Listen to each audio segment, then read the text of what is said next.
dir-li a la senyora Català que el districte únic és un desastre per a la ciutat de València.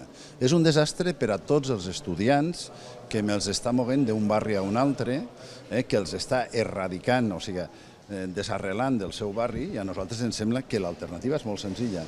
Hem de tenir escoles de qualitat prop del lloc on viuen les persones. Això és l'objectiu. I la segona cosa que li volem dir amb moltíssima claritat és que per a un plantejament de mobilitat, plantejar-se un districte únic sense entendre que a la vegada estàs movent a milers i milers de xiquets i estàs movent a milers i milers de pares és una barbaritat des del punt de vista de la mobilitat.